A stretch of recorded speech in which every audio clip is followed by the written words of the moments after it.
Buenas tardes a todos.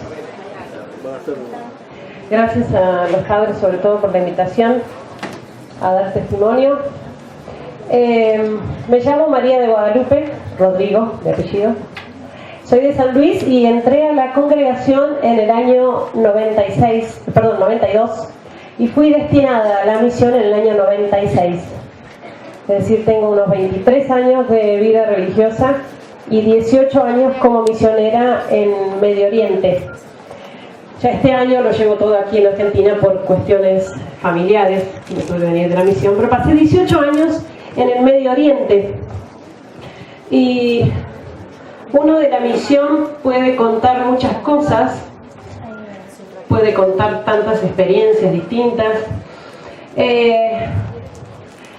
pero creo que lo de la guerra y la persecución no tiene comparación con nada. Es más, yo cuando estaba en Egipto, antes de pasar a Siria, estando en Egipto y habiendo visto tantas cosas, me parecía ingenuamente que ya lo había visto todo prácticamente. Digo, ¿puedo ver más que esto? O haberlo vivido todo. Y sin embargo no tenía ni idea de lo que era la guerra. Guerra que vive Siria desde hace más de 4 años. Yo fui destinada en el 96 junto a otro grupo de hermanas. En realidad las misiones en el Medio Oriente, en Rusia, en China, ¿se acuerdan? Comenzaron en el año 95. Yo fui destinada un año después, en el 96. Y nos dedicamos primero al estudio de la lengua, como siempre, un par de años en Belén, en Tierra Santa. De ahí pasé a Egipto, estuve 12 años en Egipto, 12 hermosísimos años de misión. Pero también intensos, muy intensos. Yo soy de salud más bien floja y la verdad que pasados esos 12 años, que no los cambio por nada, pero bueno, 12 años que se llevaron también parte de mi salud. Y fue por eso que, terminado ese periodo de tiempo, en el 2010, yo pido a mis superiores ser destinada por un par de años a descansar en alguna comunidad tranquila y pedí ir a Siria. Tienen todo el derecho de reír. Y lo cuento siempre, lo cuento a propósito. Lo cuento para que se den una idea de lo que era Siria, como para elegirlo como un lugar de descanso. Porque Siria en general en el Medio Oriente era un oasis, digamos.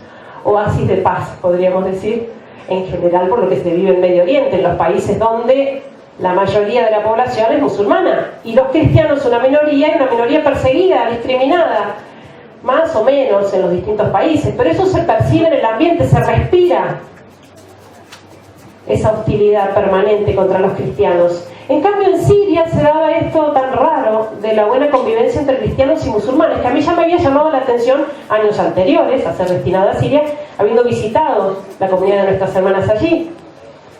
La tranquilidad social en ese país, aun cuando la mayoría son musulmanes, los cristianos una minoría, pero gobernados por la dinastía del Assad, Bashar al-Assad, que es el actual presidente, que sucedió a su padre, Hafez al-Assad. Esta dinastía pertenece a una tribu en el Islam, son musulmanes, pero pertenecen a una de las tribus más moderadas en el Islam, los alawitas. Y por lo tanto ellos no impusieron como ley civil la ley islámica, es decir, el Corán, sino que había cierta libertad religiosa. Digo cierta libertad religiosa porque igual el régimen de gobierno es dictadura, pero había derechos para las minorías, entre ellas el cristianismo, porque los alawitas también son minoría. Por eso siempre los cristianos, bajo la dinastía del Assad, se han sentido protegidos por el gobierno, por el régimen. Y por eso se respiraba esto en el ambiente de un grupo de amigos, y 2 eran cristianos y 2 musulmanes. Increíble. Nosotros en Alepo tenemos una pensión para chicas universitarias, cristianas. Y no era raro que alguna de ellas, su mejor amiga, fuera una musulmana. Yo no lo podía creer. Una cosa realmente atípica para lo que se vivía en general en el Medio Oriente. Además de esta tranquilidad social, podríamos decir, tenemos que tener en cuenta que Siria era un país, en cuanto a lo económico, muy próspero, y eso da también estabilidad y paz social. Un país que no tenía problemas económicos, que no tenía deuda externa, se autoabastecía, muchos recursos naturales, mucho petróleo. Imagínense que con la posición que tiene Siria, fíjense, Siria está limitado con Turquía, Irak, Jordania, Israel, Líbano, el mar Mediterráneo.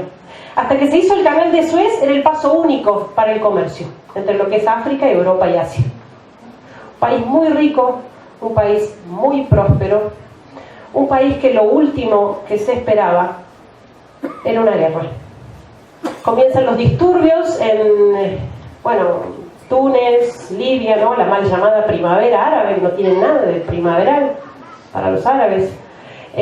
Túnez, Libia, Egipto, y se nos venía encima el efecto dominó y no lo veíamos porque realmente parecía imposible que en una sociedad como Siria comenzaran disturbios de este tipo, que eran llamados guerra civil. De ninguna manera la gente mostraba ánimo para una guerra. Que había grupos contrarios que no estaban de acuerdo, no iban de acuerdo con el régimen, lo sabía obviamente, pero grupos minoritarios. Cuando esto comienza en Siria, comienza en un pueblo que se llama Deraa. Está ahí al sur del país, a ver si puedo señalar, ahí, Deraa. Deraa, un pueblo muy pequeño, ahí comienzan los primeros disturbios en las calles, y cuando aparecen las noticias en los medios de prensa internacional se habla de que finalmente los sirios también adhieren a la primavera árabe y salen a la calle para pedir democracia, pacíficamente. Pero mientras tanto nosotros que estamos en Alepo y tenemos, como les dije, una pensión para chicas universitarias, teníamos 3 chicas de Alepo, 3 estudiantes de ese pueblo. Y mientras los medios hablaban de manifestaciones pacíficas de los sirios en las calles, los familiares de nuestras estudiantes hablaban con sus hijas alarmadísimos por lo que estaba pasando en el pueblo. Hay gente de afuera, árabes que hablan otros dialectos. Nosotros distinguimos, por el dialecto, distinguimos el país del que vienen, al menos se nota que no son sirios. Dicen, hay gente de afuera, no son del pueblo, están provocando disturbios y ya han descuartizado varios cristianos. Cristianos descuartizados en una bolsa de basura, en el contenedor, en la calle, con un cartel no tocar, es cristiano. Mientras en las noticias se hablaba de las manifestaciones pacíficas del pueblo sirio. Es decir, que desde el comienzo y desde los primeros disturbios hubo gente de afuera provocándolos. Y eso explica un poco que esta guerra en realidad no nació dentro, en la calle, sino fuera, y se planeó afuera. Cuando la gente en Siria, sobre todo en la capital, en Damasco y en Alepo, empezó a notar lo que estaba pasando en su propio país, inmediatamente ahí sí salió a la calle.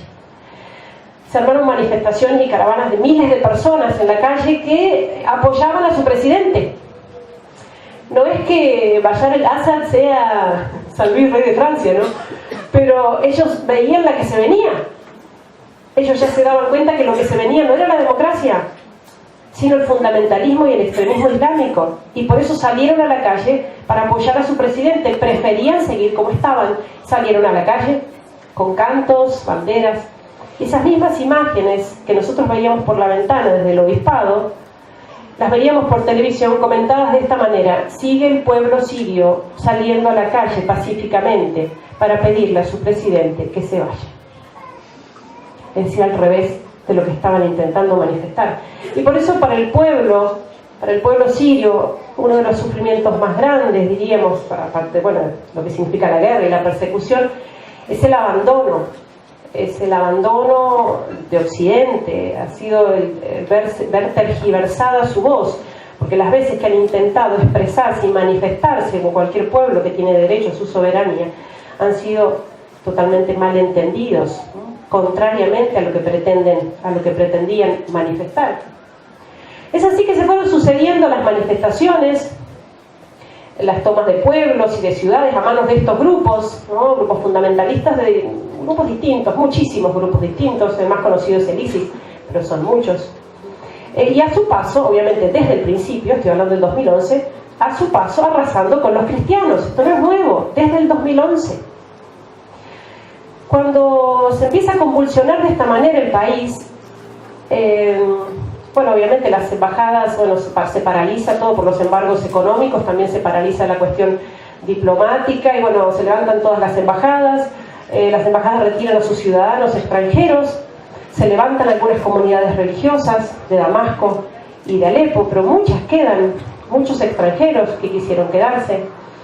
A nosotros particularmente nos ofrecieron más de una vez nuestras embajadas de retirarnos del país, porque el éxodo fue impresionante desde el 2011, la cantidad de gente que huía y que intentaba llegar a los países limítrofes, Líbano, Jordania, Turquía, Egipto. Por nuestra parte, apenas esto comienza, nuestros superiores nos preguntan si queríamos seguir allí. Obviamente no estamos obligados a estos destinos. Si queríamos quedarnos, teníamos que expresar nuestras razones y tener además el acompañamiento, el apoyo de nuestras familias, que es muy importante, obviamente. De manera que, bueno, nosotros, en aquel momento estaba el padre David Fernández, el padre Rodrigo Miranda, el chileno, estaba la madre Yeshua, la hermana Gilbis, egipcia y yo. En ese momento, bueno, cada uno lo rezó, lo pensó y, bueno, decidimos quedarnos. Yo recuerdo que llamé a mi familia, nos comunicamos por internet y les dije, bueno, ustedes saben lo que está pasando, me quisiera quedar, quiero saber qué opinan ustedes. Y mi papá me dijo, lo que pasa es que has estado con esta gente hasta ahora y los vas a abandonar cuando más te necesitan. Vos te tenés que quedar. Te tenés que quedar aún cuando eso signifique dar la vida, aunque te tengas que morir ahí. Obviamente para mí fue un apoyo enorme, ¿no? Mi papá terminó diciéndome, además no pretendo de ninguna manera competir con Dios. Él te puede cuidar allá mejor de lo que yo te puedo cuidar acá. Fue así que nos quedamos. Todavía en Alepo, bueno, se empezaron a ver los primeros movimientos, pero todavía no llegaban. Alepo, una ciudad muy grande, de 5 millones de habitantes, una ciudad muy importante, quizás por sobre la capital, que es Damasco, porque es el corazón financiero del país. En Alepo se mueve todo el comercio de Siria, y por eso Alepo es el último bastión, y por eso está peleada desde entonces, desde el 2012, comienzo de 2012, porque si cae Alepo, si logran tomar Alepo, cosa que no han logrado todavía, si logran tomarla, definitivamente cae el gobierno y se acaba. Sí, ahí sí se acaba totalmente la presencia cristiana en el país. Una ciudad, como digo, muy grande, muy pintoresca, una ciudad famosa en el Medio Oriente. Famosa por ser una ciudad más bien occidental, famosa por su vida social, por sus fiestas, sus eventos, sus grandes comidas, sus excesos también en la vida social. Una ciudad que para lo último que estaba preparada era para una guerra. Y de un día para el otro, la hermosa ciudad de Alepo se encontró destruida en varios de sus barrios, sobre todo en la periferia de la ciudad. Los terroristas, estos grupos rebeldes, se acercaron a la ciudad, ahí tiene un mapa de la ciudad, y la sitiaron, la rodearon. Esto que ven aquí es el sitio que hicieron los terroristas a la ciudad de Alepo. La ciudad estuvo completamente bloqueada por más de un año. Aun cuando el ejército nacional, ¿no?, que combatía con ellos en la periferia, intentaba retomar el control de las rutas de acceso, no lo logró hasta pasado un año. Y así estuvimos encerrados en la ciudad, 5 millones de habitantes. Encerrados, bueno, uno puede decir, bueno, ¿cómo uno se puede sentir encerrado en una ciudad de 5 millones de habitantes? A lo mejor uno nace ahí, muere ahí, ni se enteró, no salió a ningún lado y no por eso vive encerrado. Pero imagínense lo que significa una ciudad tan grande, sin insumos, durante más de un año. Porque no entraba nada, pero nada, Se acabó el combustible, rápidamente se acabó el combustible, para la calefacción central que todo el mundo tenía, para los vehículos que los dejamos de ver por la calle. Se acabó el gas, las garrafas de gas. Y la gente que lo tenía todo, un bienestar económico impresionante, salía a la calle y arrancaba ramas de los árboles para cocinarse algo para comer. Ellos tomaron usinas eléctricas. Desde entonces, desde el primer año de la guerra, tenemos 1 hora de electricidad por día o 2, no más. ¿Y cuándo tenemos? El agua, si no hay combustible, no hay electricidad, tampoco los generadores pueden suministrar agua. Tenemos agua una vez por semana, cada 8 días, cada 10 días. Eso es así hasta hoy. Pero en ese tiempo del bloqueo, ese año y medio del bloqueo, fue terrible el tema de los alimentos. Uno no se lo pregunta mucho, pero cuando va a la verdulería o va al supermercado y se compra una lechuga, ¿de dónde salió la lechuga? y de las afueras de la ciudad, del campo. Se acabó todo. No entró más fruta, ni verdura, ni carne, ningún alimento perecedero. Entonces estuvimos sobreviviendo como pudimos a arroz, fideos y enlatados, lo que quedaba en los mercados. Y la gente decía, nos están dejando morir de hambre y de sed, mientras el mundo no lo sabe. Porque en todo ese tiempo, que fue más de un año, el sitio de la ciudad de Alepo no fue noticia en ninguno de los medios internacionales.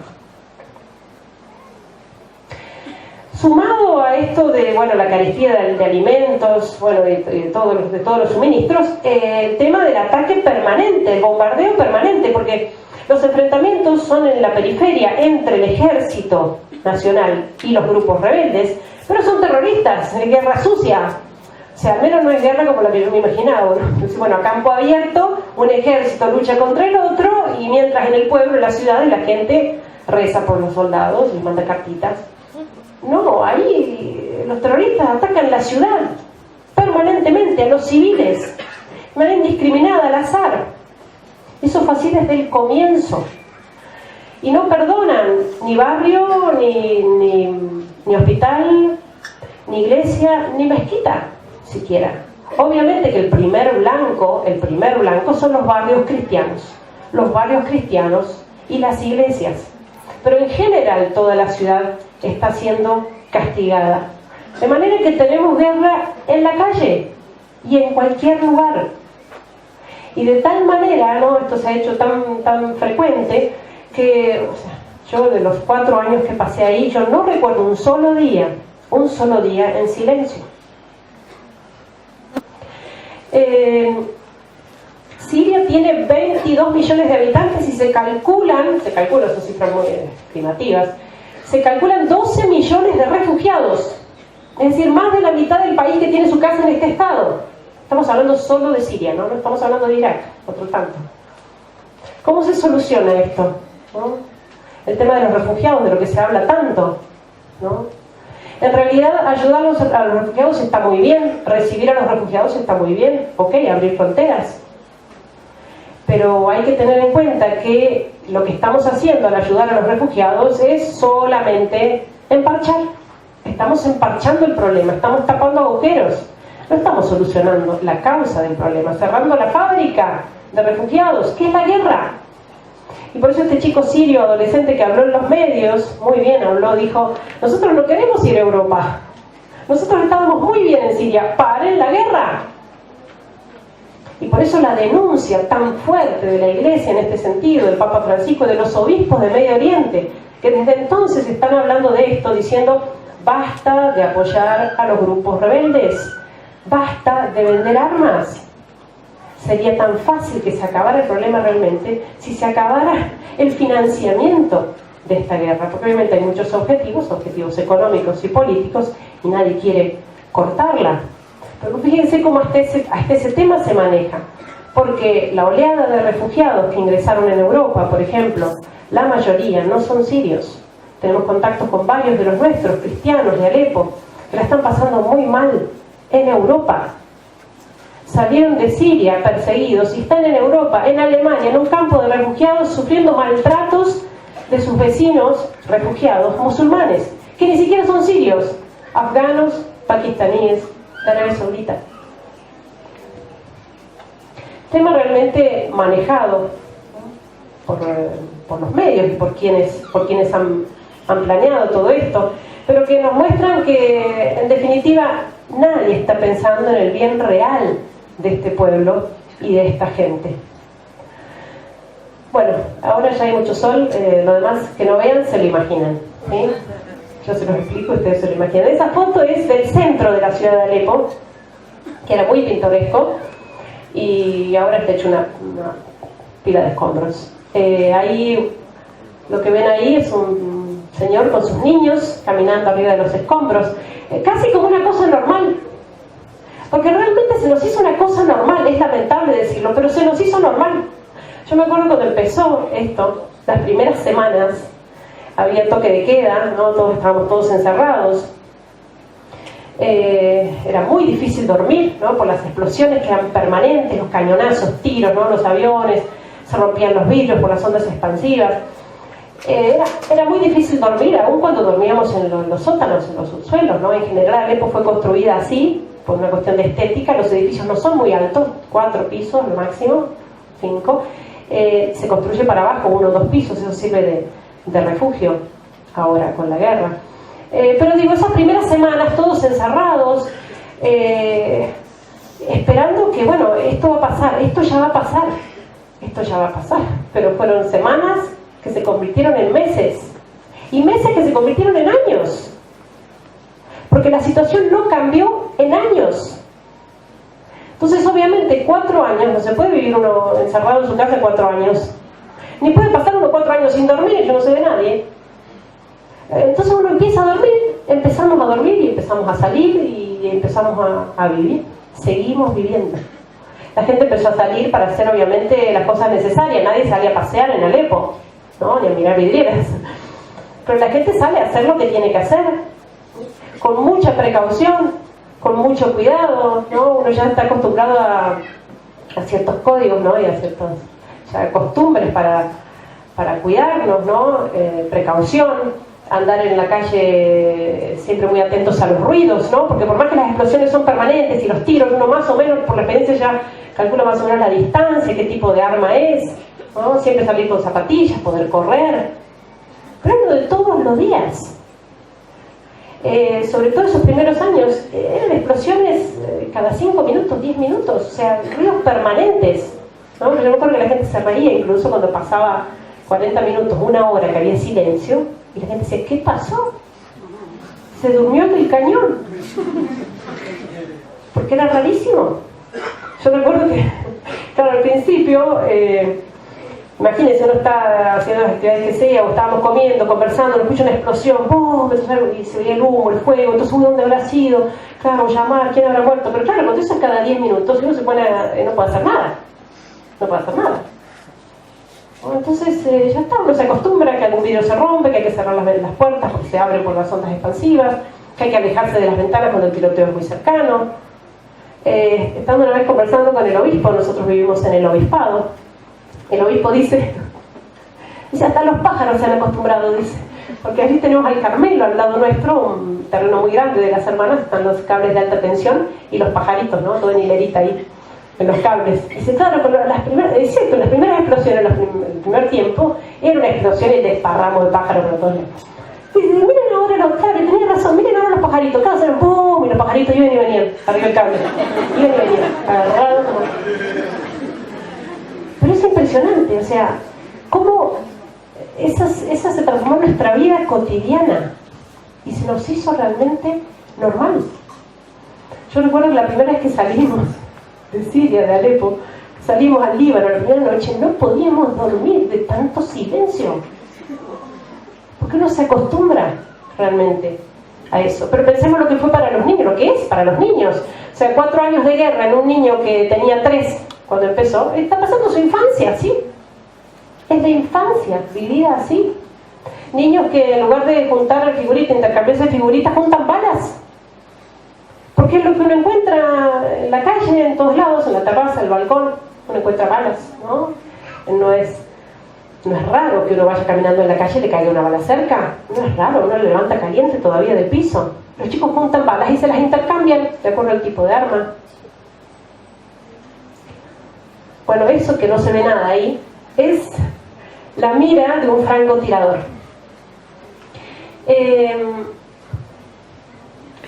Ellos, los rebeldes, tienen apostados a los francotiradores, sobre todo en un barrio que se llama Sheikh Masud, que es uno de los primeros barrios que tomaron en Alepo, un barrio muy importante en cuanto a la estrategia militar, porque es el barrio más alto de la ciudad. Y entre paréntesis cuento un poquito lo de este barrio.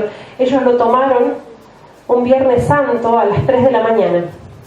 Ingresaron al barrio y avisaron por la mezquita, en el mejor de los casos avisan, avisaron por el minarete de la mezquita, hemos tomado el barrio, tienen 2 horas para dejarlo.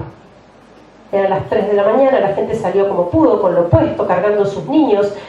Alguien por ahí me dice, bueno, al menos les dan tiempo para salir, qué bueno, les dan un par de horas. No es nada, 2 horas no es nada. no es tan sencillo, ¿no? O sea, piensen ustedes en su barrio, en su edificio, ¿quién no conoce a alguna persona postrada, algún enfermo, algún anciano, un abuelito que no puede salir corriendo? No es tan sencillo. Porque además no es, bueno, corramos media cuadra y tomamos un taxi, ¿no? Entonces así hubo mucha gente, como hay siempre en estos pueblos, cuando ellos van tomando los pueblos, que no puede huir, que se queda en su casa esperando serenamente la muerte. Como esa señora que se quedó anciana, se quedó acompañada por su hijo y la esposa de su hijo, esperando a que entraran. Ellos, una vez pasado ese margen de tiempo de 2 horas, van entrando por las casas, decapitando a los que quedan, ofreciendo siempre a los cristianos la posibilidad de salvarse, entre comillas, salvar su vida, si se convierten al Islam, cosa que ellos no aceptan de ninguna manera. Entonces, como digo, desde ese barrio, del barrio más alto, es allí donde tienen apostados a los francotiradores. Y nosotros ya, por experiencia en la ciudad, ya sabemos, ya la gente sabe cuáles son las calles que están alcanzadas por francotiradores. Entonces, aun cuando uno tiene que normalmente en la ciudad andar muy rápido, ¿no?, caminar ágilmente, en estos lugares uno tiene que correr mucho. Nos preparamos en una esquina de a varios, 4 o 5, y vamos, 1, 2, 3, respirar hondo y cruzar lo más rápido posible para no darle tiempo al francotirador, que simplemente dispara el primer movimiento. Y cruzamos de a varios siempre para ayudarnos, porque en el caso que alguno le den, el resto puede arrastrarlo, auxiliarlo. Vida cotidiana de la gente en Alepo, sobre todo en los barrios cristianos, que son los más castigados. Ahí se ve, bueno, esta foto es de una explosión justamente en barrio cristiano, con una de las armas más comunes que usan los rebeldes, estos grupos terroristas, que son los proyectiles, que no son armas muy grandes, son armas caseras de este porte, no más. El problema es que las preparan con todo tipo de elementos cortantes que lastimen, que provoquen más daño, vidrios, latas, clavos.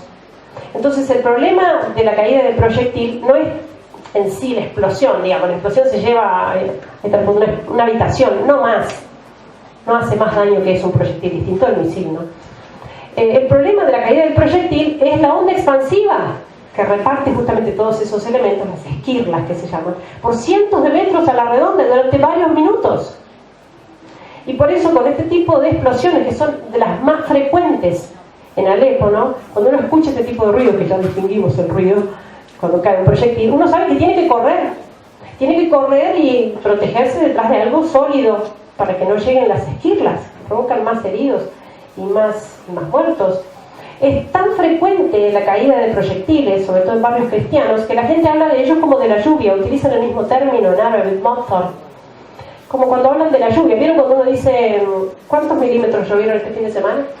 Bueno, ellos dicen así, cuando se encuentran en la parroquia, ¿y cuántos llovieron anoche en tu barrio? Llovieron 20. La misma palabra, para designar la frecuencia, así como caen las gotas de agua, caen los proyectiles. O uno sale y se comenta entre la gente, ¿dónde está lloviendo hoy? No, está lloviendo por la calle tal. Ah, listo, entonces vamos por este lado. Y obviamente la frecuencia de la caída de proyectiles, de estos ataques en barrios cristianos sobre todo, hace que la asistencia sanitaria sea totalmente ineficaz, está totalmente colapsada. O sea, imagínense, los hospitales no dan abasto con la cantidad de heridos, pero además son atacados los hospitales mismos. Entonces, cuando ocurre una de estas explosiones, no es tipo película, ¿no?, que se detiene todo el tránsito y entonces, bueno, cierran la calle, llegan las ambulancias, la policía, los medios. No, ahí directamente ya las ambulancias no las vemos, hace mucho tiempo que no se ven ambulancias, llegan los camiones que rápidamente juntan restos, los restos humanos que han, y en bolsas negras de basura, esas enormes, y van juntando rápidamente una cabeza, una mano, un pie, un nudito al camión, todo eso va a la morgue rápidamente por el tema de las pestes también. Imagínense, en Alepo, los barrios tomados por el ISIS a los que no se puede llegar, todavía hay pilas de cadáveres. Entonces los camiones alisan la calle inmediatamente, ¿no?, alisan los escombros, limpian, y todos los restos van a la morgue, en esas bolsas de basura. Y cuando alguien quiere reconocer a sus familiares, buscar víctimas, tiene que ir a la morgue, a esos lugares, y abrir bolsa por bolsa para encontrar algo de la persona que busca. Como lo hemos tenido que hacer, los padres nuestros lo han hecho muchas veces.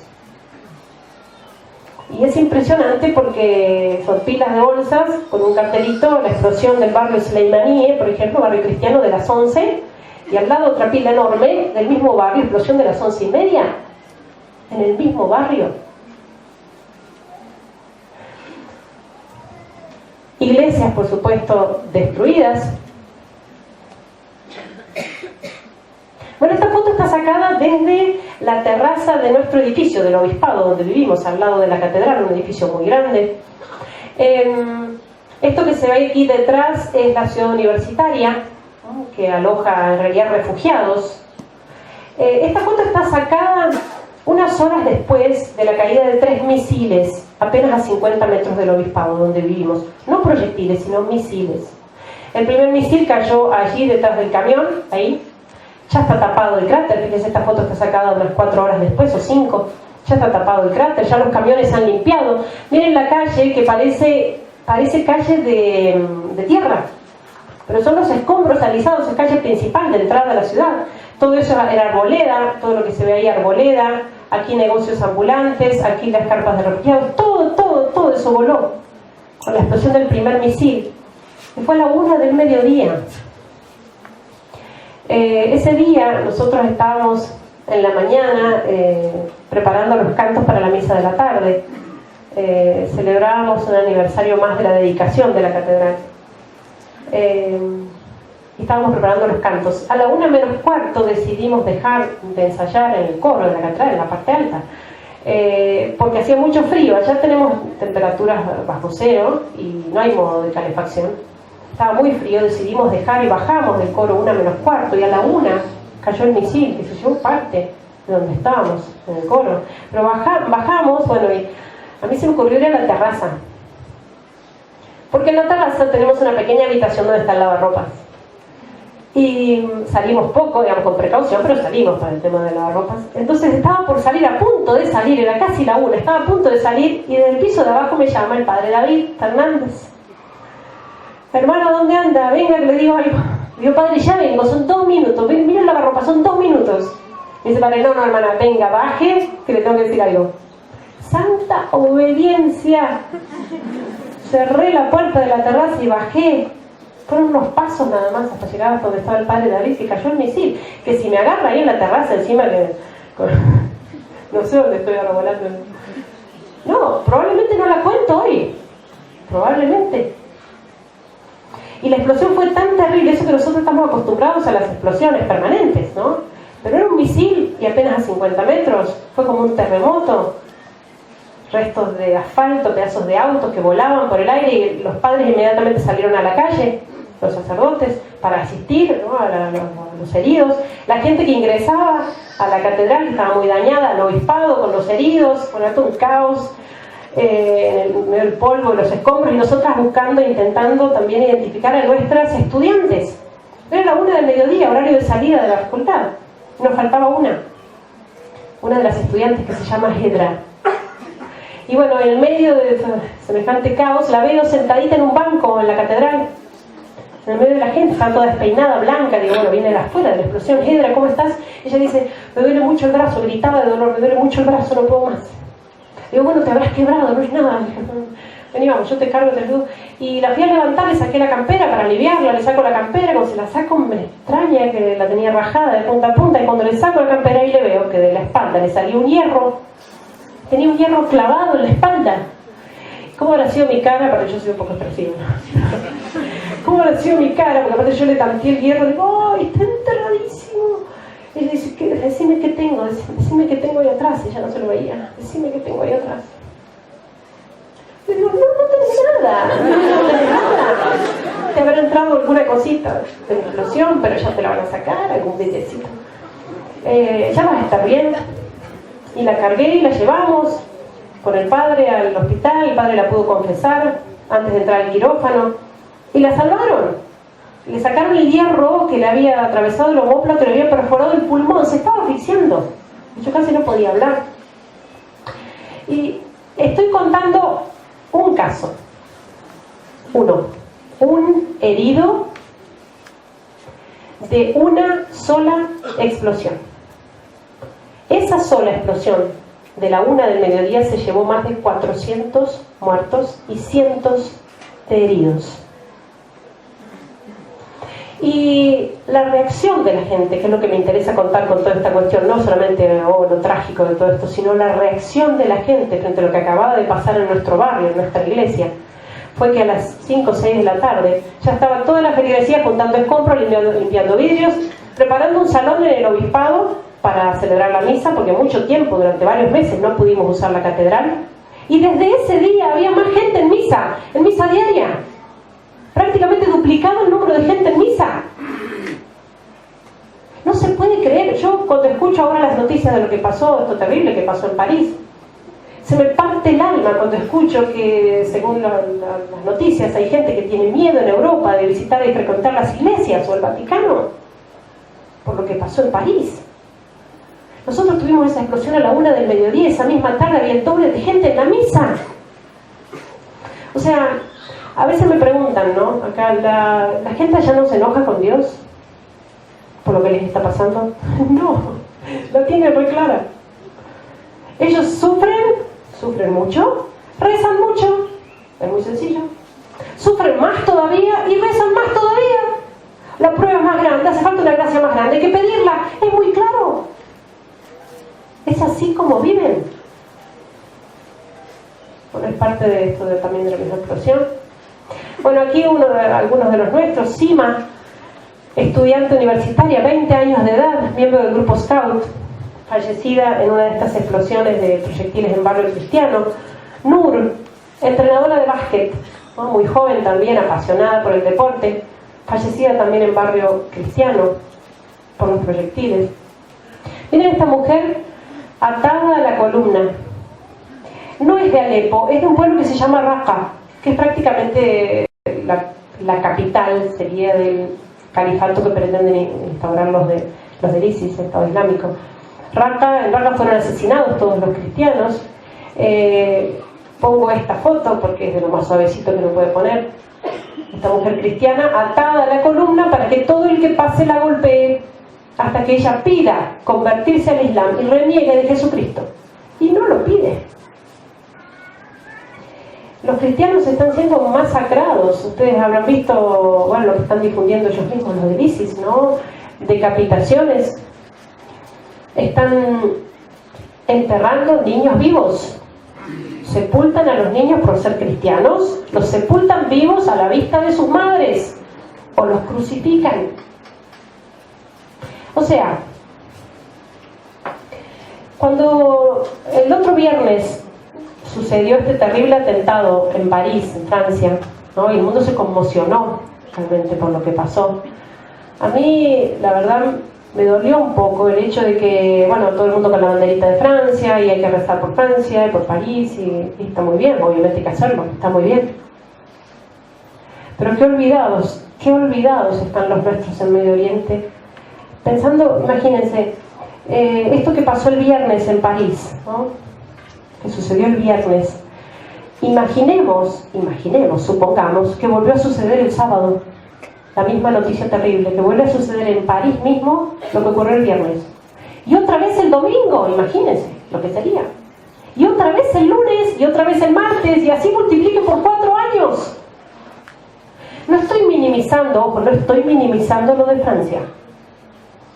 Al revés, tratando de hacer tomar conciencia de la dimensión de lo que está pasando con nuestros cristianos en Medio Oriente.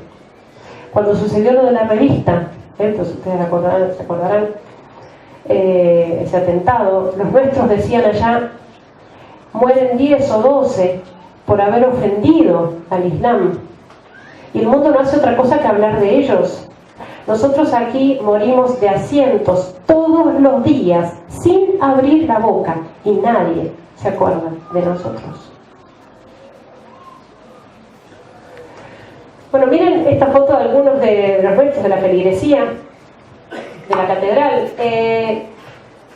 Fíjense, no sé si yo los tapo, fíjense los rostros de esta gente, ¿no?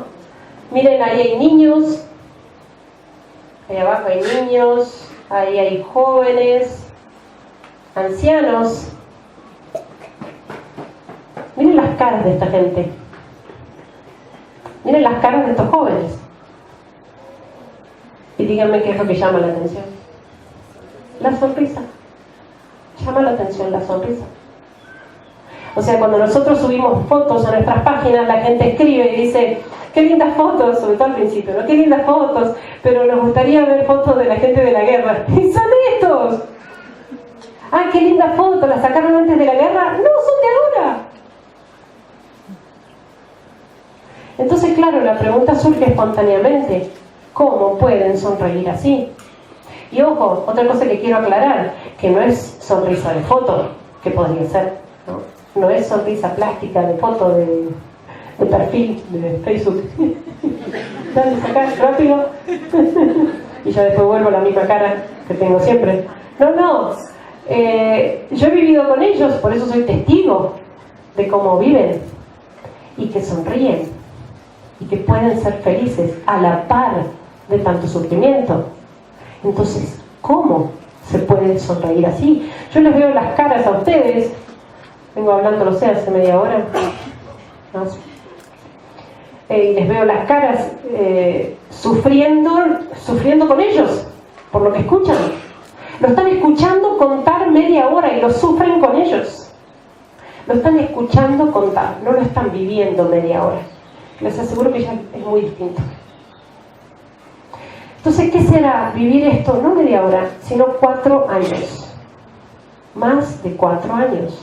¿Cómo se puede vivir esto? Años y sonreír así. La respuesta la dan ellos mismos.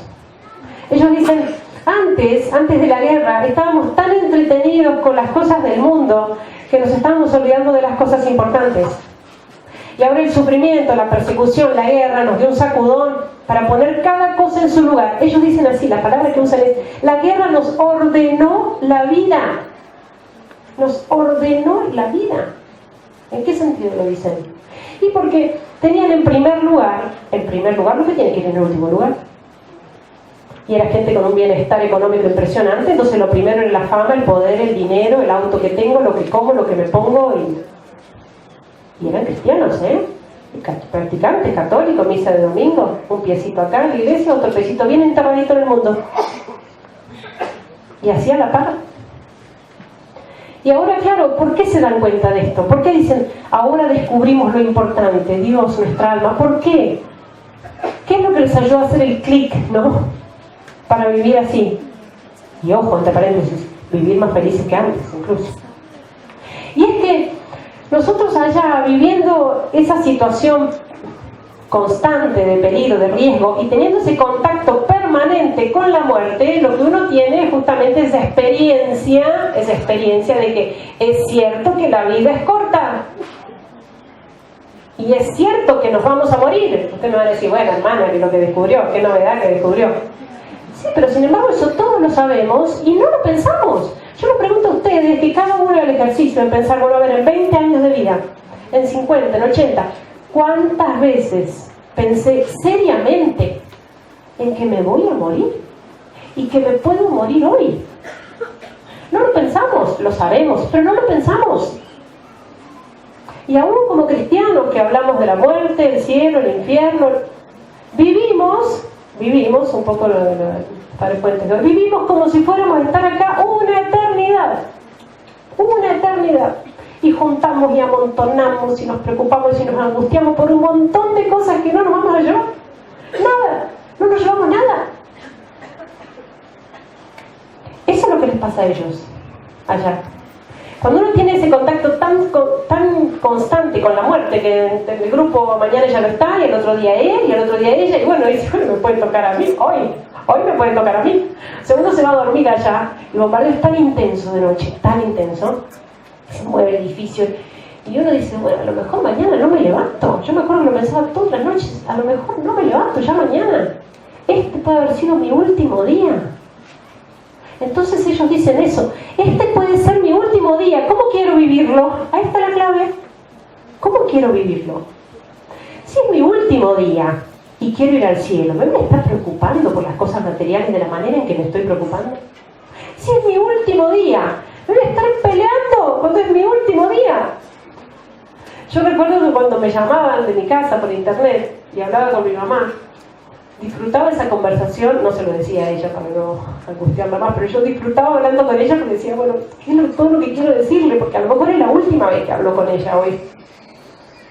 Fíjense como todo cambia si tomamos conciencia de que es así. Y no es que, ya sí, acá no, la gente en Medio Oriente se muere, todos los días se muere gente. Y acá también, en todos lados se muere gente. No será por un misil, pero un infarto, un accidente, nos morimos igual. Entonces también puede ser hoy, mi último día. ¿Por qué no? ¿Por qué no alguno de nosotros puede morir hoy? ¿Por qué no? Y si uno piensa, ¿no? Si uno dijera, bueno, a ver, si tuviéramos la posibilidad de saber que hoy ya está, esta noche se nos termina, es el último día, hoy es nuestro último día, y a uno le iría la cabeza a mil. Y vamos, somos todos cristianos, todos católicos y todos practicantes, pero le iría la cabeza a mil. Tendría que perdonar a mi hermano. Tendría que confesar, me vengo dilatando. Tendría que dejar esto que estoy haciendo, lo tengo que dejar de una buena vez. Y esto lo tendría que hacer, y aquello y aquello. Y no estamos en diferencia de condiciones. También nos podemos morir hoy. Y por eso les digo, sinceramente, que vivir semejante situación, en cierta manera, es un privilegio. Porque lo que ellos alcanzan ahí es esa visión del cielo por encima de lo que están viviendo. Y por eso es como que ya ni siquiera les importa mucho, ¿no? Ni siquiera, además se lo perdieron todo, ¿no? Era gente, todos empresarios, gente muy exitosa, muy próspera. Materialmente lo han perdido todo. Pero ya ni siquiera les importa que los maten. Los chicos de la parroquia nuestra, los jóvenes, dicen que entren los del ISIS y que tomen la ciudad y que me corten la cabeza. Yo soy cristiano y no voy a dejar de serlo. Me hacen un favor, me mandan al cielo. Así lo dicen. O sea, esta gente tiene los ojos clavados allá arriba, nadie se los saca de ahí. Es como que están así medio suspendidos ya, sobre la tierra, medio despegados ya, ¿no? Colgados de allá arriba. Y por eso la paz que pueden vivir, por eso la alegría. Por eso ahora su primera preocupación es estar listos. Tener el alma lista, porque hoy puede ser mi momento del paso hacia el cielo.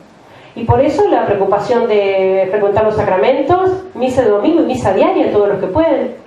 La confesión, pero además ejercicios espirituales, dirección espiritual, todo lo que pueda ayudar a prepararse mejor para una buena muerte. Incluso lo que hacen cotidianamente, ¿no? Ellos dicen, cuando uno va a salir, uno tiene que pensar bien lo que va a hacer cuando va a salir, ¿no? Porque uno sabe que quizás no vuelve. Entonces, si me encuentra la muerte, dicen ellos, que la muerte me encuentre haciendo lo que tengo que hacer. Fíjense, que la muerte me encuentre haciendo lo que tengo que hacer. Esta mujer, que no se ve ahí, pero bueno, está ahí, créanme, se llama Amal. Amal en árabe significa esperanza. Ella perdió a uno de sus hijos, tenía 4. Uno de sus hijos había hecho una operación muy sencilla en el hospital, estaba esperando que le dieran el alta, una operación de media hora. Esperaba que le dieran el alta y con su mamá, y cae un proyectil cerca del hospital, tiembla el edificio. Entonces le dice, mamá, anda a decirle que nos cambien de habitación, estamos muy cerca de la calle.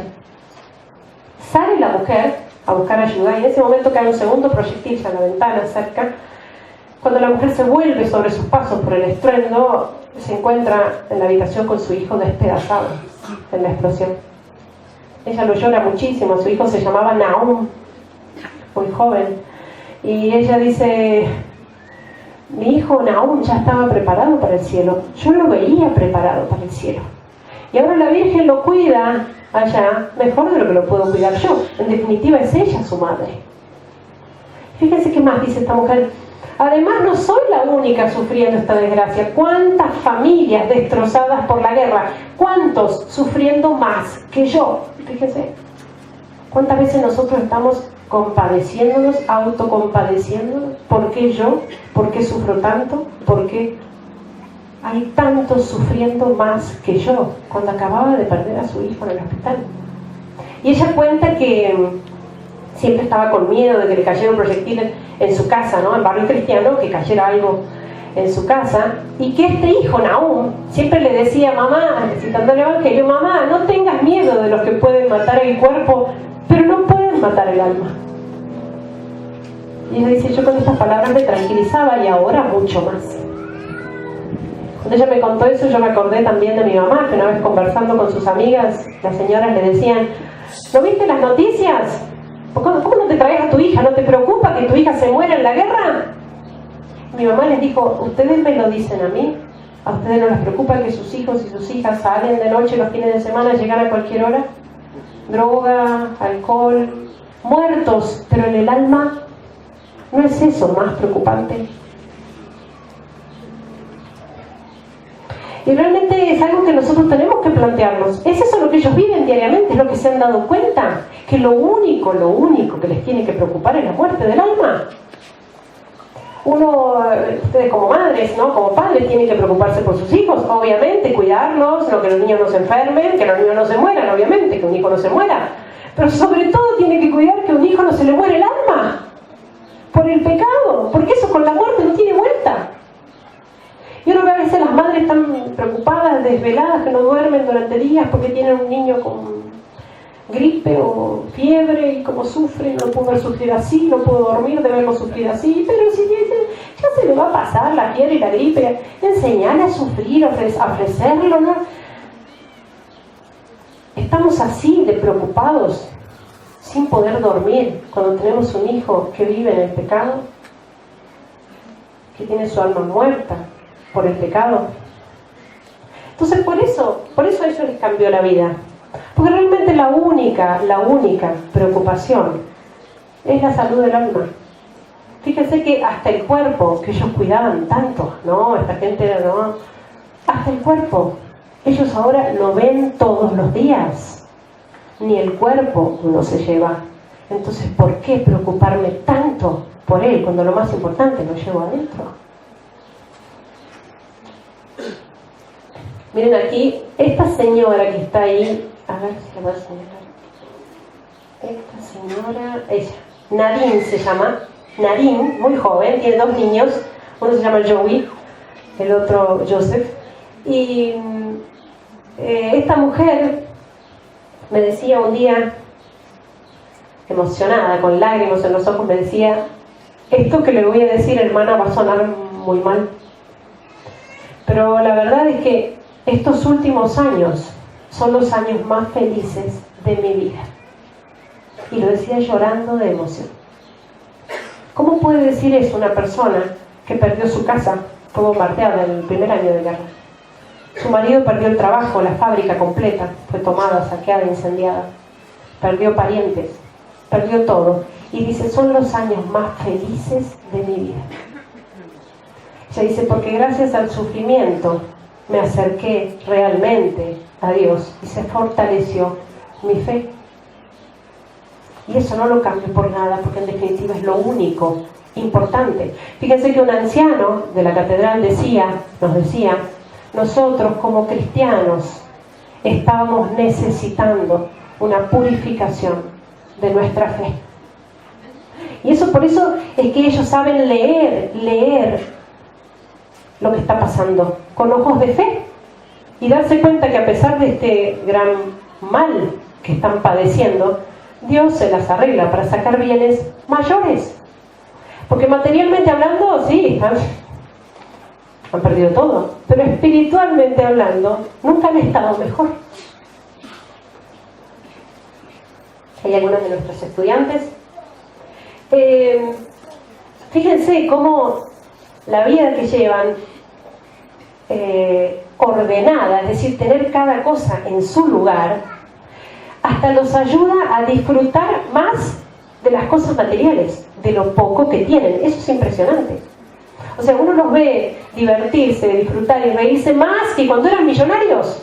Eran millonarios, y se los ve disfrutar más ahora, hasta de las cosas mínimas. Allá cuando nosotros pasamos mucho tiempo sin electricidad, a veces pasamos 2 semanas largas, sin nada de luz, nada de luz. Cuando llega la electricidad es impresionante, cuando llega la electricidad, sobre todo si llega de noche, porque imagínense, una ciudad de 5 millones de habitantes que ha estado a oscuras durante 2 semanas, llega la electricidad, toda la ciudad se ilumina a una, es emocionante, y se escucha la ovación de la gente. Durante varios minutos, a uno le parece estar en la cancha, te digo de verdad. Se escucha, pero un buen rato, la gente se felicita, se saluda, nosotros todos nos saludamos, todos recontentos.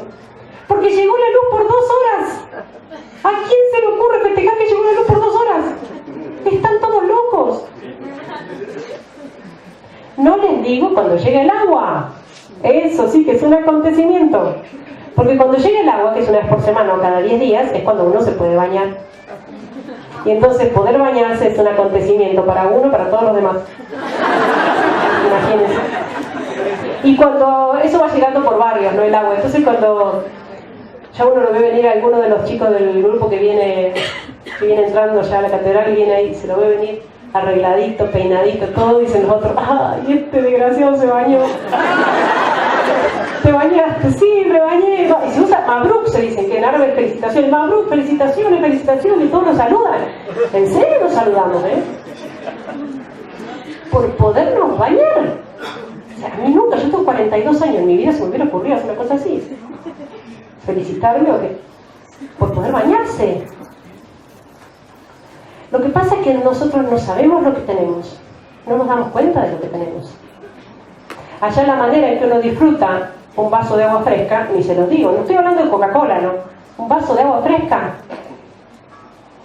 Pensemos aquí en Argentina, el más pobre de los más pobres, el más pobre que quieran. ¿Quién, por más pobre que sea, no se puede tomar un vaso de agua fresca en verano? ¿Quién no puede? Nosotros en verano tenemos temperaturas que alcanzan los 50 grados. No hay electricidad, por lo tanto la heladera es parte de la alacena. No se enfría, no se puede usar. El agua que tenemos almacenada se calienta, por la temperatura ambiental se calienta. Yo no sé si ustedes lo habrán experimentado alguna vez, pero cuando uno tiene mucha sed, y toma agua tibia o toma agua caliente, no se le pasa la sed. Y en Alepo, sobre todo el primer verano de guerra, hemos pasado mucha sed. Entonces imagínense lo que es un vaso de agua fresca. Y por eso es gratificante verlos a ellos disfrutar, incluso más que antes, de lo poco que tienen. Y este modo de vivir según la fe, no significa, bueno, ya está, como nos vamos a morir y ya la vida es corta y capaz que me muero hoy, ¿para qué me voy a estar gastando, no sé, todo lo demás? Me pongo a rezar, listo, ya está, nos encerramos toda la iglesia, rezamos y nos van a matar igual. No, esta gente sigue viviendo de manera plena. ¿Y eso por qué? Porque la fe inunda la vida completa. Entonces no es que porque son personas de fe rezan mucho y rezan bien, sino que porque son personas de fe estudian bien y trabajan bien y son buenos hijos, buenos padres, buenos ciudadanos. Y por eso llevan adelante la vida cotidiana como la están llevando. Los chicos en la escuela, que van a la escuela literalmente esquivando balas, literalmente, El primer año de guerra se suspendieron las clases, todo el primer año, ¿no? Se paralizó facultad, universidad. Segundo año de guerra los chicos pidieron que querían volver a la escuela, porque claro, ¿qué vamos a esperar con el brazo cruzado a que se termine la guerra?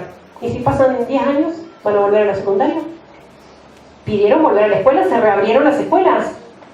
Y vieron una de las chicas, Lea se llama, en ese momento tendría unos 15 años. Y le dice contentísima, hermano, empezamos las clases, una felicidad, una sonrisa de yo.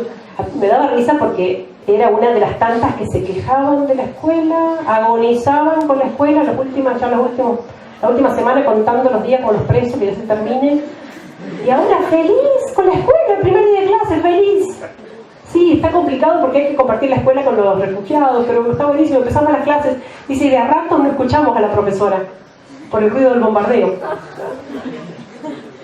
Yo pensé inmediatamente hacer la comparación, ¿no? Con nuestros chicos acá, yo misma, yo soy estudiante también, ¿no? ¿Cuántas veces nuestros chicos no escuchan al profesor? Y no es porque tienen bombardeo, es porque están en la luna. Están perdiendo nuestro querido sistema acá de feriado, el puente no sé qué, el puente no sé qué. Y claro, más días de feriado que días de clase, y si encima hay algún feriado extra que no estaba planeado por la pobreza mayor, porque las instalaciones de la escuela, ¿no? Hay un feriado, chao, los chicos felices, feriado, buenísimo, ¿eh? No va a haber uno que diga, oh, qué pena, feriado, yo quería asistir a clases. Sí, porque no sabemos lo que tenemos, no saben lo que tienen y no saben lo que pierden. Allá los chicos, los feriados de los chicos son cuando no pueden llegar hasta la puerta de la escuela por los bombardeos y los combates. Y los chicos lloran, vienen en la parroquia a la tarde llorando, no pudimos hoy llegar hasta la escuela. Un chico de primer grado, Joey, el que les conté, hijo de Narín, contando sus anécdotas. Hoy fuimos a la escuela, hermana, hoy había balas, muchas balas hoy. Y el colectivero, el chofer es el héroe total, ¿no? Imagínense las maniobras en la ciudad. Sí, el chofer doblado y rapidísimo, y todo agarrado de los asientos, y en eso entra una bala por la ventana, rompe el vidrio, pero no mató a nadie. Un niño de primer grado contando eso. Un niño de primer grado que llega a su casa, hace los deberes con una linternita porque no hay electricidad. Y al otro día a la mañana se levanta con el mismo entusiasmo, se despide de sus padres, que es lo que acostumbran a hacer porque no saben si vuelven, y se va a la escuela esquivando balas. Bueno, acá estos chicos son de la parroquia, Feraz, Karim, Nadine, son estudiantes universitarios. ¡Cuarto año de medicina! ¡Cuarto año de medicina! Miren esta chica acá, bueno, recibida hace poquito tiempo, las hermanas mandaron la foto, está aquí al medio, se llama Humida. Humida, recibida en biotecnología. 5 años estudió, con la guerra prácticamente, con toda la guerra. Y se recibió, no solamente estudió, se recibió. Nosotros tenemos muchísimos estudiantes que les encanta la universidad, 10 años en la universidad, 15 años en la universidad, no se reciben nunca, les encanta estar en la universidad. Esta chica se recibe en 5 años. O sea, no se puede creer. Las hermanas me contaron hace poco tiempo, nosotros siempre tenemos la mochilita preparada, siempre con los documentos, las cosas esenciales, cosas que si entran al barrio nuestro, inmediatamente hay que salir corriendo, digamos, no hay tiempo para estar preparando cosas. Entonces dieron la alerta, al final fue falsa alarma, pero dieron la alerta de que habían entrado en el barrio nuestro. Entonces las hermanas, inmediatamente a las chicas, vamos, cada una su mochila, vamos a correr. Y cada una agarra su mochila, salen corriendo, se fueron de hecho del barrio, estuvieron 2 días fuera, todos los vecinos salieron del barrio. Cuando iban saliendo, cada una agarró su mochila y una de las chicas manotea los apuntes y se lleva los apuntes bajo el brazo. Y dice la hermana, ¿dónde te llevan los apuntes? Y dice la chica, lo que pasa es que si pasamos esta, yo el lunes tengo examen. O sea, no se puede creer. No se puede creer. Y acá uno escucha las historias de que de mesa en mesa, ¿te presentaste? No, esta mesa no llegué.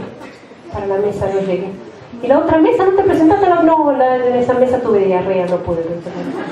Y la otra mesa, no, y la otra mesa. Y así estoy pasando los años. Estos chicos en situación extrema se reciben. Miren la felicidad de esa chica. Ojo, esta chica no es de Alepo, pequeño detalle. Es de un pueblo que está muy tranquilo, que se llama Hameshli.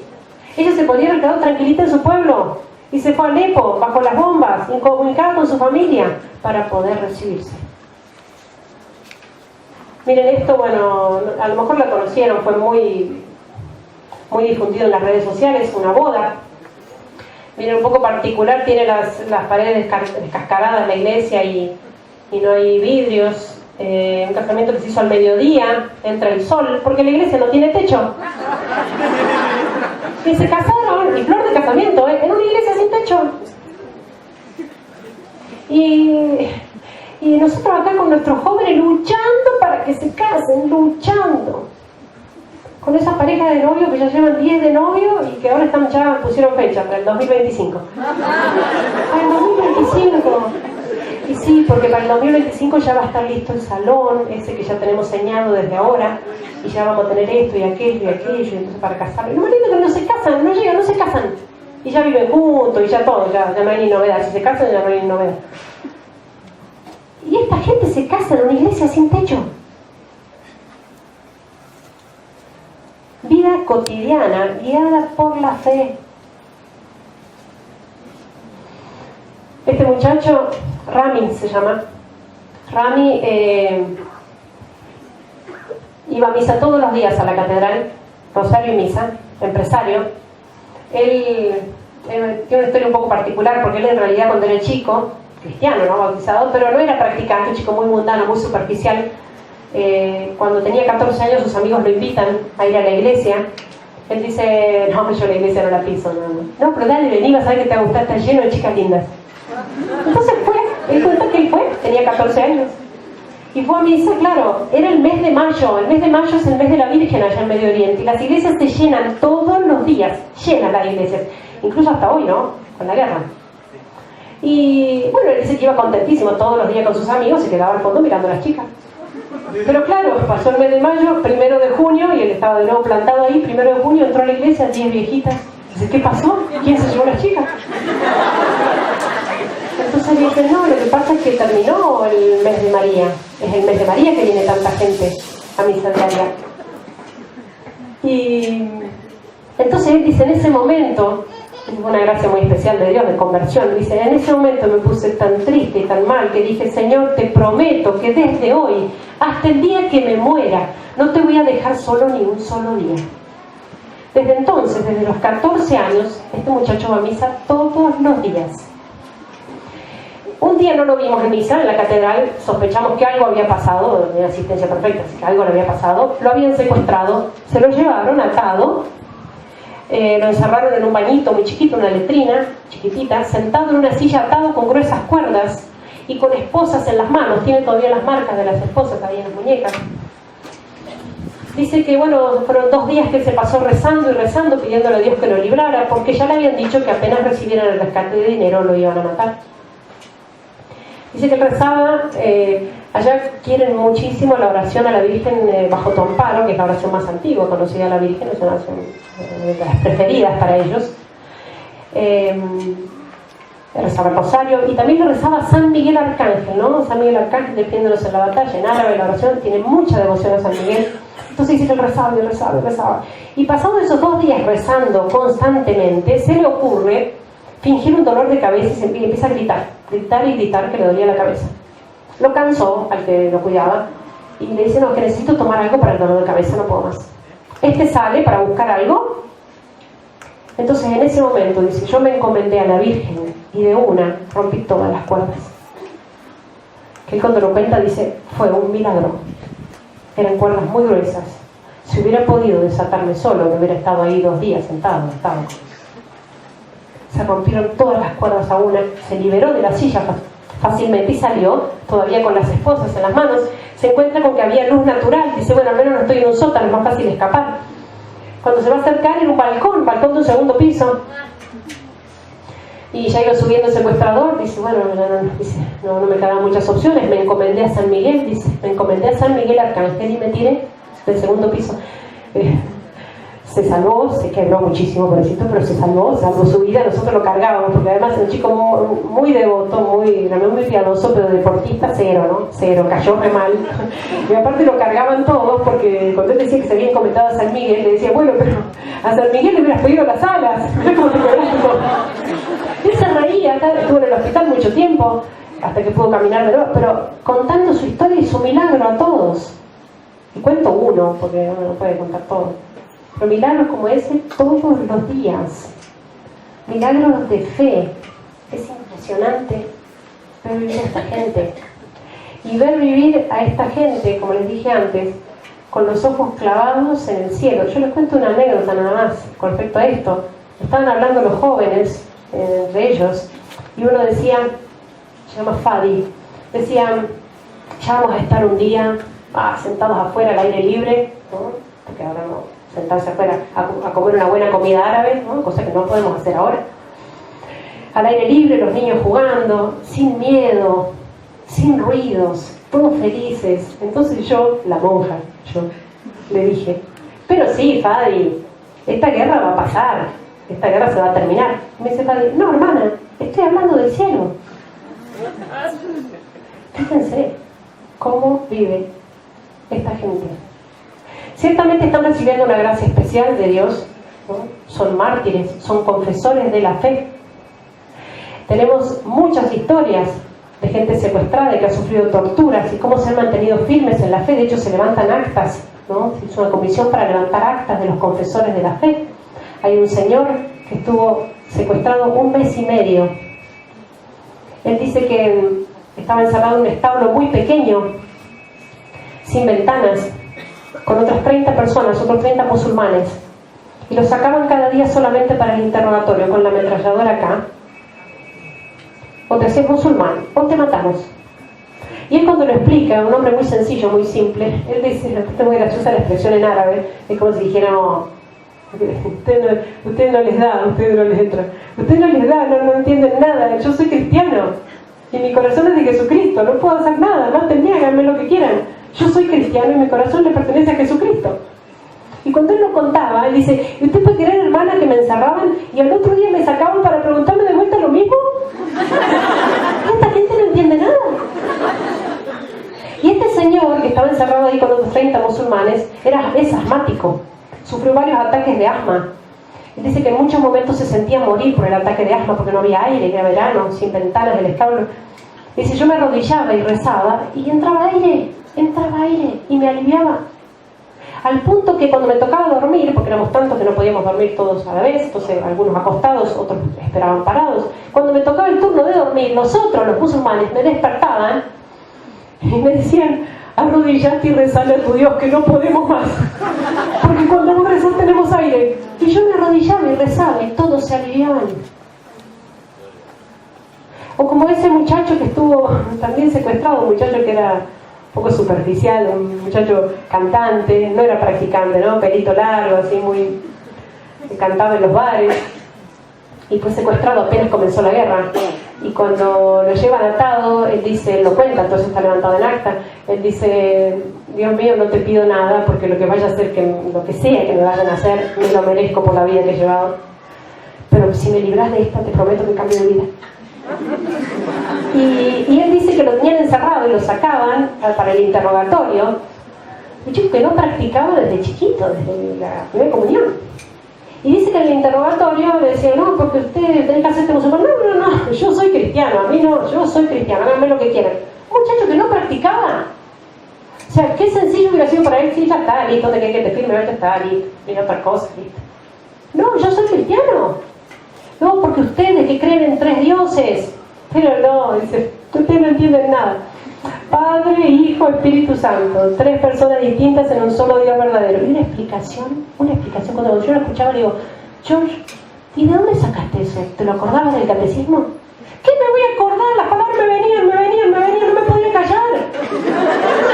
Y los dejaba mudos. Y al otro día de vuelta me preguntaban sobre la encarnación y otra vez les explicaba. Unas explicaciones de Santo Tomás. No se puede creer cómo el Espíritu Santo los inspira. No es nada nuevo, está en el Evangelio. Obviamente toda esta fuerza les viene en gran parte por la vida de oración que llevan y por las oraciones de ustedes, ¿no? Oraciones en las que ellos confían realmente, ¿no? Las oraciones del resto del mundo que los está sosteniendo. Y por eso lo primero que pedimos siempre para los cristianos perseguidos es que se rece por ellos. Sé que lo hacen, que lo sigamos haciendo, rezar por los cristianos perseguidos, difundir lo que está pasando, y por eso tenemos 2 páginas de Facebook, la de Siria y la de Irak, donde publicamos noticias sobre los cristianos perseguidos, anécdotas, fotos de los nuestros, SOS Cristianos en Siria y la otra Amigos de Irak.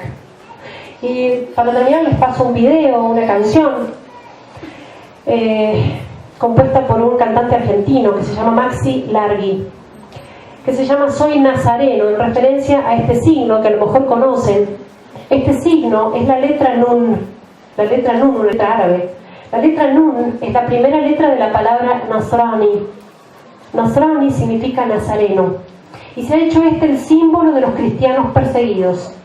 ¿Por qué? Porque los del Estado Islámico, los del ISIS, cuando van entrando en las casas, en los pueblos, ¿no? En las ciudades, van marcando las casas con la letra Nun. Porque ellos nos llaman a nosotros nazarenos, ¿no? Nazarenos, o el pueblo de la cruz, ¿no? Los nazarenos, a los cristianos, y marcan las casas con la letra Nun para identificar las casas en las que entran matando. Este muchacho, como digo, cantante, se llama Maxi Larghi, canta música cristiana, no de misa, no de iglesia, pero música cristiana. Compuso esta canción moderna, pero realmente yo creo que letra inspirada. Les pido que presten especial atención a la letra. Ellos están terminando de editar el video oficial, ¿no? Que lo quieren hacer con fotos de los nuestros allá, de los nazarenos de Siria y de Irak, por eso van a ver las fotos que van a ver. Esto que les muestro es el video en proceso, digamos, no han terminado.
Han formado en mí una cruz.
hacer.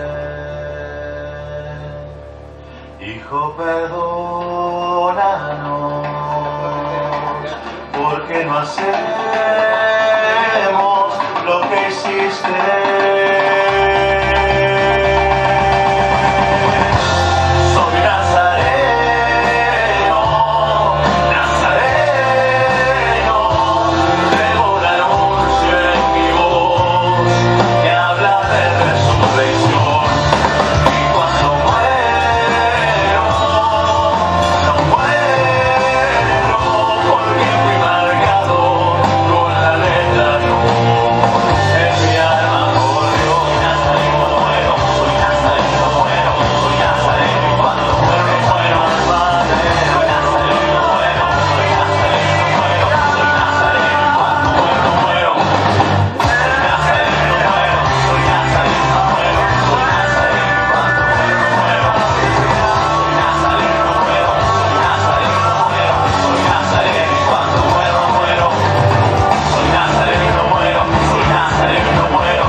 Podrás llevarte mi cabeza, podrás quemarme las iglesias, podrás echarme de la tierra que me vio nacer, pero mi alma es de Dios. Y cuando muero, no muero. Eso es lo que están viviendo ellos. Y no nos tiene que parecer una cosa extraordinaria lo que están viviendo ellos. Están viviendo el Evangelio. No están viviendo nada que no esté escrito ahí. Os perseguirán. Entonces ellos tienen que ser nuestro modelo. Nosotros no padecemos este tipo de persecución cruenta, pero ciertamente padecemos persecución incruenta, pero es persecución muy sutil, pero es persecución. La presión del ambiente, de la sociedad en la que vivimos. No es fácil ser un buen cristiano, no es fácil manifestarse como cristianos. Por eso ellos nos tienen que dar fuerza, nos tienen que dar coraje, nos tienen que dar ánimo. Para decir, soy cristiano no solamente dentro de la iglesia y cuando rezo o cuando estoy en el grupo, sino afuera, en mi trabajo, con mis amigos, en la calle, en todas partes. Se me nota que soy cristiano, vengo caminando de lejos, este es cristiano, le sale por los poros. A eso nos tiene que mover nuestros cristianos, porque estamos llenos de miedo. Yo creo que los cristianos del Medio Oriente, los mártires, están trayendo una primavera para la iglesia impresionante, conversiones, una sacudida en todo nuestro occidente dormido, nuestro cristianismo tibio, a veces flojo, cómodo. Nos dan fuerza, nos dan ánimo. Allá los cristianos están dispuestos a que les corten la cabeza, y nosotros a veces no estamos dispuestos a que se burlen de nosotros por ser cristianos o por vivir de acuerdo a la moral. Los jóvenes, ¿cuánto les cuesta decir que viven de acuerdo a la moral? Y porque los tratan de enfermos, de discapacitados, de retrógrados. Y realmente les han hecho creer que están viviendo en contramano, que son ellos los que van en contramano. Por eso los cristianos nos dan fuerza para manifestar nuestra fe sin miedo. Podemos hacerlo en las pequeñas cosas de cada día. Siempre digo lo mismo del rosario. Digo, el rosario que todos rezamos el rosario, lo rezamos todos los días. Yo lo veo a los jóvenes también rezándolo en el camino, en el colectivo, metido dentro del bolsillo. Una vez se lleva el rosario, metido dentro del bolsillo, pasando las cuentas que ni se note, ¿no? Que llevo el rosario, no es un bajón, tampoco el papá.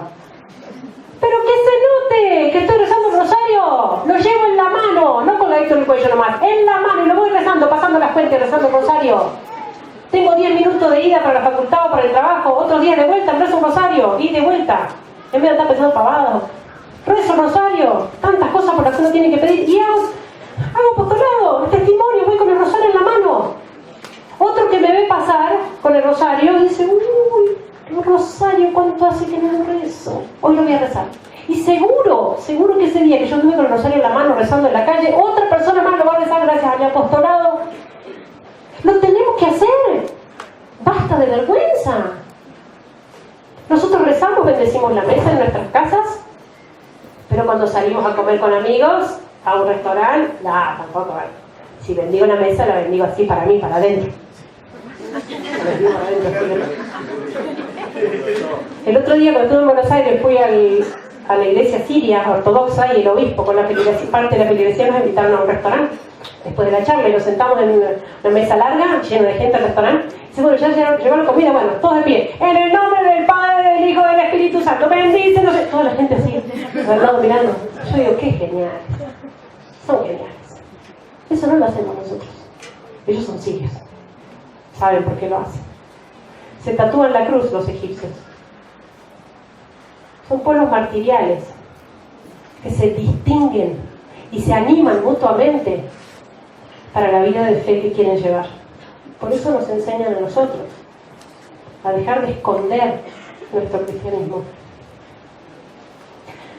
Termino con un canto a la Virgen, una oración que ya la han escuchado varias veces acá con nuestros misioneros que pasan, pero canto esa porque es la más significativa para los cristianos perseguidos.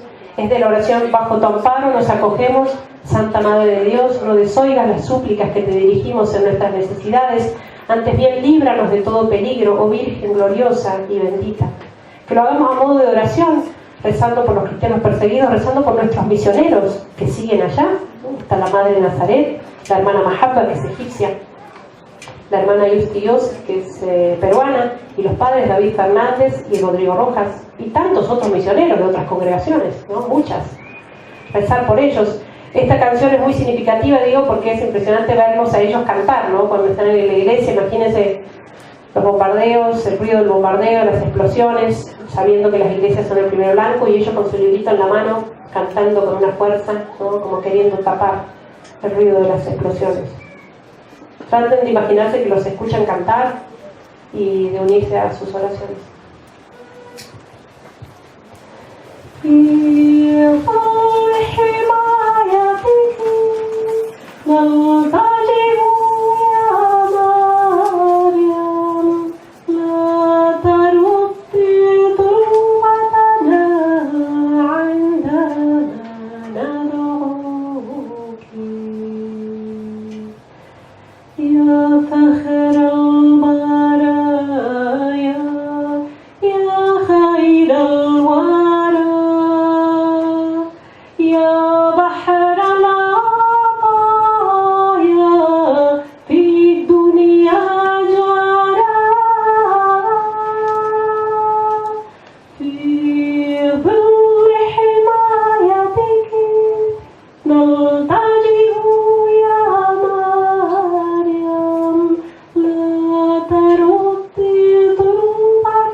Muchas gracias.